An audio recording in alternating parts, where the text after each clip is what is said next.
प्रदेश high court ने आज एक ऐसा फैसला सुनाया है जो इतिहास की किताबों में दर्ज हो जाएगा। धार की भोजशाला, जिसे मुस्लिम पक्ष कमाल मौला मस्जिद कहता था, उसे मध्य प्रदेश हाईकोर्ट ने आज साफ कहा है कि यह मंदिर है मां वाग्देवी सरस्वती का मंदिर। कोर्ट ने एएसआई के 2003 वाले उस आदेश को भी रद्द कर दिया है जिसमें मंगलवार को हिंदुओं को पूजा और शुक्रवार को मुस्लिम पक्ष को नमाज की अनुमति दी गई थी। यानी अब परिसर में नमाज नहीं होगी और हिंदू पक्ष को पूजा का अधिकार मिलेगा। साथ ही कोर्ट ने यह भी कहा है कि अगर मुस्लिम पक्ष मस्जिद के लिए दूसरी जमीन की मांग करता है तो राज्य सरकार उस पर विचार कर सकती है। लेकिन आखिर ये पूरा मामला है क्या? क्यों भोजशाला को लेकर दशकों से विवाद चल रहा था और हाईकोर्ट ने किन तथ्यों और सबूतों के आधार पर यह फैसला सुनाया है? आज इस पूरे विवाद को शुरुआत से समझते हैं, आसान भाषा में एक एक तथ्य के साथ। नमस्कार, बहुत स्वागत है आपका। आप देख रहे हैं इनकलाब हिंदी और मैं हूं आपके साथ माहिम खान। मध्य प्रदेश के धार जिले में स्थित भोजशाला एक एएसआई संरक्षित स्मारक है। हिंदू पक्ष इसे राजा भोज द्वारा बनवाया गया मां सरस्वती का मंदिर और संस्कृत शिक्षा का केंद्र मानता है। वहीं मुस्लिम पक्ष इसे कमाल मौला मस्जिद बताता रहा है, जहां वर्षों से नमाज पढ़ी जाती रही है।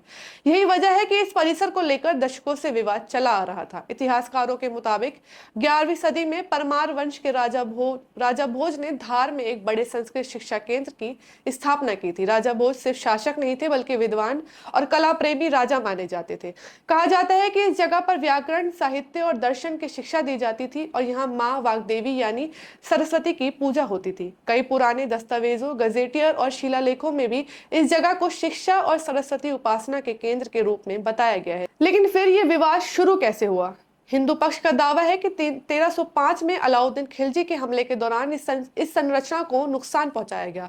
इसके बाद 1401 में दिलावर खान गौरी ने परिसर के एक हिस्से में मस्जिद बनवाई और फिर 1514 में महमूद शाह खिलजी के समय बाकी हिस्सों में भी बदलाव किए गए। यानी हिंदू पक्ष कहता है कि मंदिर को तोड़कर मस्जिद बनाई गई, जबकि मुस्लिम पक्ष का कहना है कि ये सदियों पुरानी मस्जिद है जहां लगातार नमाज होती रही है। यहीं से ये विवाद और गहरा होता चला गया। इसके बाद 18 मार्च 1904 को ब्रिटिश शासन के दौरान इस परिसर को संरक्षित स्मारक घोषित कर दिया गया और इसके बाद वह एएसआई के अधीन आ गया। लेकिन विवाद यहां खत्म नहीं हुआ। 2003 में वसंत पंचमी के दौरान तनाव बढ़ा और हिंदू संगठनों ने पूजा की मांग की और मुस्लिम पक्ष ने नमाज का अधिकार बताया। इसके बाद एएसआई ने एक व्यवस्था बनाई, वो ये थी कि मंगलवार को हिंदू पूजा करेंगे और शुक्रवार को मुस्लिम पक्ष नमाज पढ़ेगा। कई साल तक यह व्यवस्था चलती रही, लेकिन इसके बाद मामला कोर्ट पहुंचा। 2022 में हिंदू पक्ष ने इंदौर हाईकोर्ट में याचिका दायर की। मांग की गई कि भोजशाला का धार्मिक स्वरूप तय किया जाए और वैज्ञानिक सर्वे कराया जाए। इसके बाद हाईकोर्ट ने एएसआई को वैज्ञानिक सर्वे का आदेश दिया।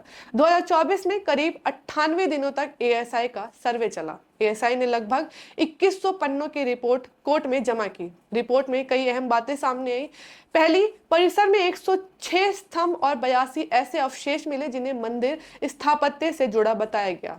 संस्कृत और नागरिक लिपि में शिलालेख मिले। मूर्तिकला और स्थापत्य शैली को हिंदू मंदिर परंपरा से जुड़ा बताया गया। एएसआई ने कहा कि मस्जिद के ढांचे में पुराने मंदिर के अवशेष इस्तेमाल किए गए थे। यही रिपोर्ट इस पूरे केस का सबसे अहम हिस्सा बनी। कोर्ट में दोनों पक्षों ने क्या कहा? हिंदू पक्ष ने कहा कि एएसआई रिपोर्ट साफ तौर पर साबित करती है कि यह सरस्वती मंदिर और संस्कृत शिक्षा केंद्र था। उन्होंने पुराने गजेटियर, स्थापत्य शैली, शिलालेख और वाग्देवी प्रतिमा का भी जिक्र किया। वहीं मुस्लिम पक्ष ने कहा कि यह सदियों पुरानी मस्जिद है, यहाँ लंबे समय से नमाज होती रही है और एएसआई सर्वे की प्रक्रिया पर सवाल उठाया। मुस्लिम पक्ष ने यह भी कहा कि मौजूदा व्यवस्था सामाजिक संतुलन बनाए रखने के लिए जरूरी थी। इसके बाद 15 मई 2026 को मध्य प्रदेश हाईकोर्ट की इंदौर बेंच ने अपना फैसला सुनाया। कोर्ट ने कहा, भोजशाला का मूल स्वरूप संस्कृत शिक्षा केंद्र और वाग्देवी सरस्वती मंदिर का था। एएसआई की रिपोर्ट और ऐतिहासिक साक्ष्य मंदिर होने की पुष्टि करते हैं। पुरातत्व एक वैज्ञानिक प्रमाण है और अदालत उस पर भरोसा कर सकती है। 2003 का एएसआई आदेश रद्द किया जाता है और परिसर में अब नमाज की अनुमति नहीं होगी। हिंदू पक्ष को पूजा का अधिकार मिलेगा और मुस्लिम पक्ष चाहे तो वैकल्पिक जमीन के लिए आवेदन कर सकता है। कोर्ट ने यह भी कहा कि लंदन के ब्रिटिश म्यूजियम में रखी वाग्देवी प्रतिमा को वापस लाने की मांग पर सरकार विचार कर सकती है।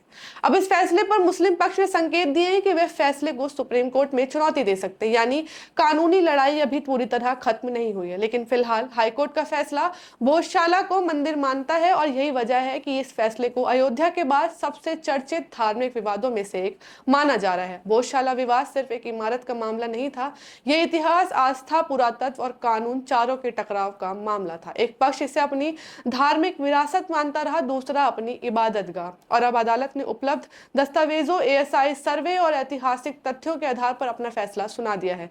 आने वाले दिनों में ये मामला सुप्रीम कोर्ट तक जाता है या नहीं, उस पर हम सबकी नजरें बनी रहेंगी। आप देखते रहिए इनकलाब हिंदी।